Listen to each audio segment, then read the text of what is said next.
Okay, let me see. So folds, right? I want to do, I would like to draw some folds in his shirt here. So what I'm going to do is show you how I think of folds. I think of folds as like pinching and wrapping.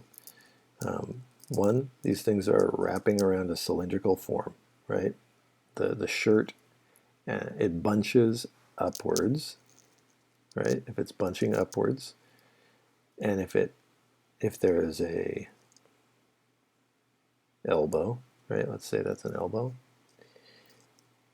Here are the main points where you want to think.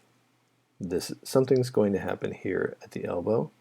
Something's going to happen here, like at the joint, and then here at the elbow's point, and along the way, anywhere, you're going to get things happening with the material. Depending on the stiffness of the material, of the shirt, or of the drape, or of whatever, you're going to find that things are happening to it. So here, along this cylinder, you've got a curved line here that is denoting like the edge of the material. Then we're doing like a very cartoony style, but you've got this part that bunches, right? Here's the bunch. And a lot of times people will just draw these things like that. Like it'll just be a big thick bunch, and then it goes like that. Oh, look at that. 2 more bunches into the elbow. And that's totally fine because that is like the boiled down simplest form. But I don't like drawing like that unless I'm animating something. So what I do is I come in and I give this kind of V, because what that's doing is it's showing that there is a part that's in front and then a part that goes back, right? This part's in front. Here, let me see. This part is rolling over, then this line is coming back just very slight. Then we're going to come up. There is a bunch and another one of those, right? And it may not go all the way, but it comes back. A little bit of roll and into that bunch again. Maybe it comes back. So then it evens out. It just kind of evens out and you go straight.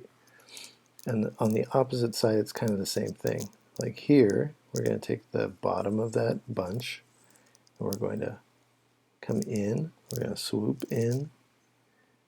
And then we're going to find where this V is, right? And it's usually going to be pointing at this part. It points at that. That's just how material kind of feels and works. So it's pointing at it.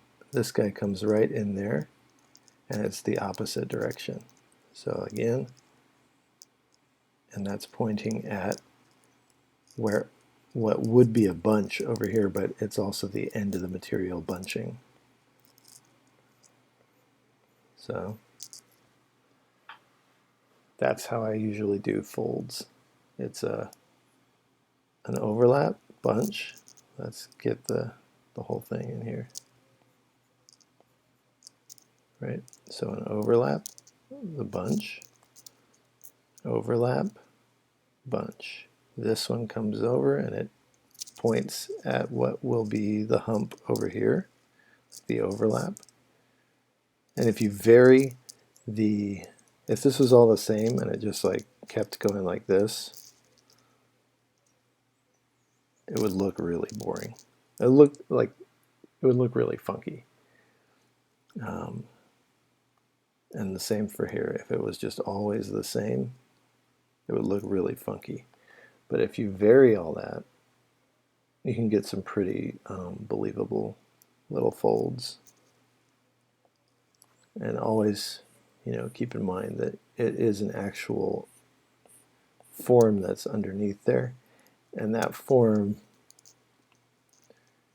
is subject to the laws of light and whatnot. So if you have this cast shadow if you have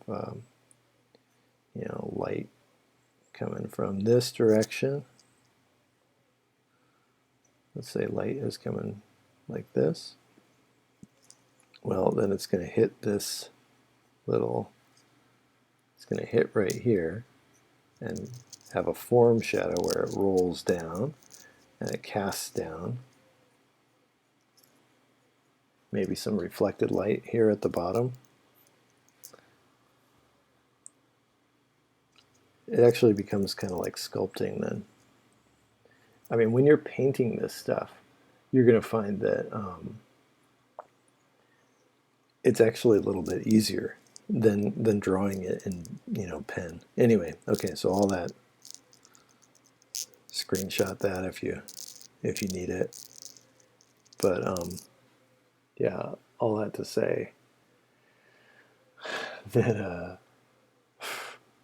friggin' folds, man. They're pretty fun.